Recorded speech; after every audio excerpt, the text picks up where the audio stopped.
Accountancy के सबसे important topic basic terms of accountancy को बहुत सिंपल वे से समझेंगे। अगर आप बिगिनर हैं तो ये वीडियो आपके लिए बहुत हेल्पफुल होगी। अकाउंटेंसी में ऐसे शब्द होते हैं जो बार बार यूज होते हैं, तो चलिए समझते हैं ऐसे कौन कौन से शब्द होते हैं। तो चलिए शुरू करते हैं। सबसे पहले टर्म है अकाउंटेंसी। अकाउंटेंसी में लेन देनों का हिसाब रखने के नियम और सिद्धांत पढ़ाए जाते हैं। यह एक विषय होता है जैसे शिक्षक द्वारा बच्चों को अकाउंट्स बनाना सिखाना। अकाउंटेंसी का ही एक उदाहरण है। सेकंड टर्म है अकाउंटिंग। लेन देनों को पहचानना और हिसाब किताब लिखने की प्रक्रिया अकाउंटिंग है। कुछ स्टूडेंट अकाउंटिंग और अकाउंटेंसी को एक ही समझते हैं, परंतु ये दोनों अलग अलग चीजें हैं। अकाउंटिंग और अकाउंटेंसी दोनों अलग अलग होते हैं। अकाउंटिंग एक प्रैक्टिकल कार्य करने का प्रोसेस है, जबकि अकाउंटेंसी वो नियम या ज्ञान है जिसके आधार पर अकाउंटिंग करते हैं। उदाहरण, 5,000 का सामान खरीदा, उसको खाता बही में दर्ज करना अकाउंटिंग है, क्योंकि इसमें प्रैक्टिकल कार्य किया जा रहा है, इसलिए हम इसको अकाउंटिंग कहेंगे।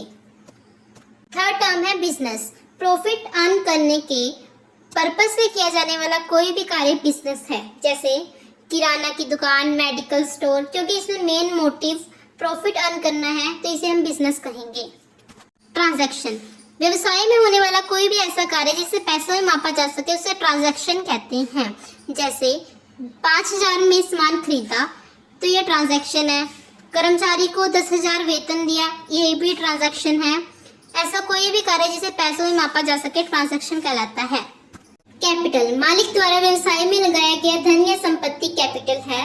इसका मतलब है कि जो ओनर है वो व्यवसाय में अगर कोई भी धन या कोई भी एसेट लगा रहा है तो उसे हम कैपिटल कहेंगे।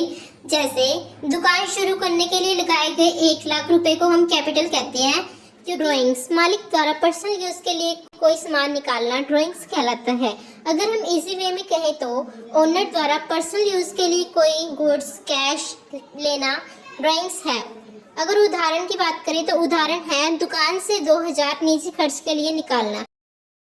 एसेट्स। व्यवसाय की वे संपत्तियां जिनसे वर्तमान में फ्यूचर में कोई लाभ मिलता है उसे एसेट्स कहते हैं, जैसे कैश, फर्नीचर, बिल्डिंग, कंप्यूटर। क्योंकि या तो इससे हमें प्रेजेंट में कोई लाभ मिल रहा है या इससे फ्यूचर में लाभ मिलेगा, तो ये एसेट्स होती हैं। अगली टर्म है लायबिलिटी। जो बिजनेस ने दूसरों को कर्ज चुकाना है उसे हम लायबिलिटी कहते हैं। जैसे बैंक से 2,000 रुपए का ऋण लिया है, उसे हमने चुकाना है, वो हमारी लायबिलिटी है, इसलिए हम लायबिलिटी कहेंगे। अगली टर्म है गुड्स। वे वस्तुएं जिन्हें खरीदा और बेचा जा सकता है या बिजनेस में बेचने के उद्देश्य से रखा जाता है उसे हम गुड्स कहते हैं। जैसे मोबाइल की दुकान के लिए मोबाइल रखना या उसको बेचने के लिए रखना गुड्स है। अगली टर्म है परचेजेस। परचेजेस का मतलब है कि व्यवसाय में बेचने के उद्देश्य से माल खरीदना, खरीदने को हम परचेजेस कहते हैं। सामान को खरीदना परचेजेस है। सेल्स। माल को बेचने की प्रक्रिया सेल्स कहलाती है। जैसे आसान से समझे तो जब कोई व्यवसाय अपने माल को बेचता है और बदले में पैसे प्राप्त करता है तो उसे हम सेल्स कहते हैं। जैसे उदाहरण के लिए 5,000 का मोबाइल ग्राहक को बेचना सेल्स है। अगली टर्म है स्टॉक या इन्वेंट्री। व्यवसाय में बेचने के लिए बचा हुआ माल स्टॉक है। जो माल बचा हुआ है उसे हम स्टॉक कहते हैं। जैसे उदाहरण के लिए महीने के अंत में दुकान में बचे हुए कपड़े स्टॉक है। डेब्टर्स। डेब्टर्स क्या होते हैं? जो व्यक्ति उधार पर माल खरीदता है और जिसका पैसा व्यवसाय को मिलना होता है उसे डेब्टर्स कहते हैं। मतलब कि व्यवसाय से किसी ने उधार पर माल खरीदा है और पैसा व्यवसाय को मिलना है तो उसे हम डेब्टर्स कहेंगे। जैसे राहुल ने उधार पर 10,000 का सामान खरीदा है, तो राहुल हमारा डेबिटर हुआ क्योंकि उसने माल खरीदा है और पैसे अभी तक नहीं दिए है, तो राहुल हमारा डेबिटर कहलाएगा। अगली टर्म है क्रेडिटर। क्रेडिटर क्या होते हैं? जिस व्यक्ति या संस्था से व्यवसाय ने उधार पर माल खरीदा हो और जिसका पैसा हमने लौटाना हो उसे हम क्रेडिटर कहते हैं। जैसे मोहन से 20,000 का माल हमने उधार पर खरीदा है और मोहन के पैसे हमने देने हैं, तो मोहन हमारा क्रेडिटर है। अगली टर्म है एक्सपेंसेस। व्यवसाय चलाने के लिए किए गए खर्च एक्सपेंसेस कहलाते हैं। मतलब कि जो भी व्यवसाय चलाने के लिए जो भी हम खर्च करते हैं उसको हम एक्सपेंसेस कहते हैं। जैसे वेतन देना, बिजली का बिल देना। इनकम क्या होती है? जो व्यवसाय से प्राप्त आय होती है उसे इनकम कहते हैं। अगर आसान भाषा में कहें तो वह धन जो व्यवसाय सामान्य गतिविधियों से कमाता है उसे हम इनकम कहते हैं।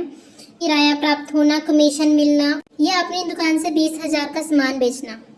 लॉस। लॉस का मतलब है कि जब हमारे खर्चे ज्यादा होते हैं और हमारी आय कम होती है तो हम उसे लॉस कहते हैं। इसको आसानी से समझते हैं। जैसे हमारी इनकम कम है और हमारे खर्चे ज्यादा है तो लॉस है। उदाहरण के लिए 30,000 की आय और 40,000 का खर्च, तो इसमें 10,000 की हानि हुई तो इसे हम लॉस कहेंगे। इससे अगली टर्म है प्रॉफिट। प्रॉफिट क्या होता है? प्रॉफिट क्या है? जब हमारी आय ज़्यादा होती है और हमारे खर्च कम होते हैं। आसानी से समझे जैसे जब हमारी इनकम ज़्यादा होती है और हमारे एक्सपेंसेस कम होते हैं तो हम इसे प्रॉफिट कहते हैं। अगली टर्म है डिस्काउंट। किसी वस्तु के मूल्य में दी गई छूट डिस्काउंट है। जैसे हम कोई भी दुकान पे जाते हैं तो हमें कोई सामान खरीदना होता है तो उस पर हमें 10% का डिस्काउंट, 20% का डिस्काउंट, ऐसे ऑफर मिलते हैं, उसको हम डिस्काउंट कहते हैं। जैसे 10,000 की शर्ट है, 1,000 की छूट है तो ये डिस्काउंट होता है 1,000, क्योंकि इस पे हमें छूट दी गई है। अगली टर्म है कैश। कैश क्या होता है? व्यवसाय में उपलब्ध नकद धन कैश कहलाता है। जो हमारे पास नकद में पैसा होता है हम उसे कैश कहते हैं। उदाहरण के लिए जो कैश बॉक्स में 5,000 है तो वह कैश है, क्योंकि ये हमारे पास नकद उपलब्ध है तो इसे हम कैश कहेंगे। इसी वे में समझे तो जो धन बिजनेस के पास तुरंत उपयोग के लिए उपलब्ध होता है उसे हम कैश कहते हैं।